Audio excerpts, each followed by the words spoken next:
Sir আপনি বললেন 4 লাখের মধ্যে 2 লাখও দেবো, তাই বললেন। সেটা তো আমি বললেন, আমি বললাম শরীর খারাপ স্যার কবে থেকে আমরা বলছি 2 লক্ষ টাকা।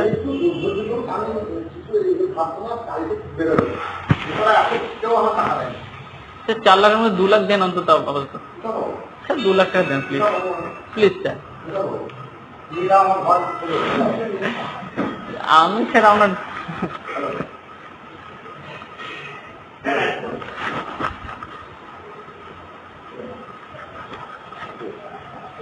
আপনার খবর যখন দেবো তখন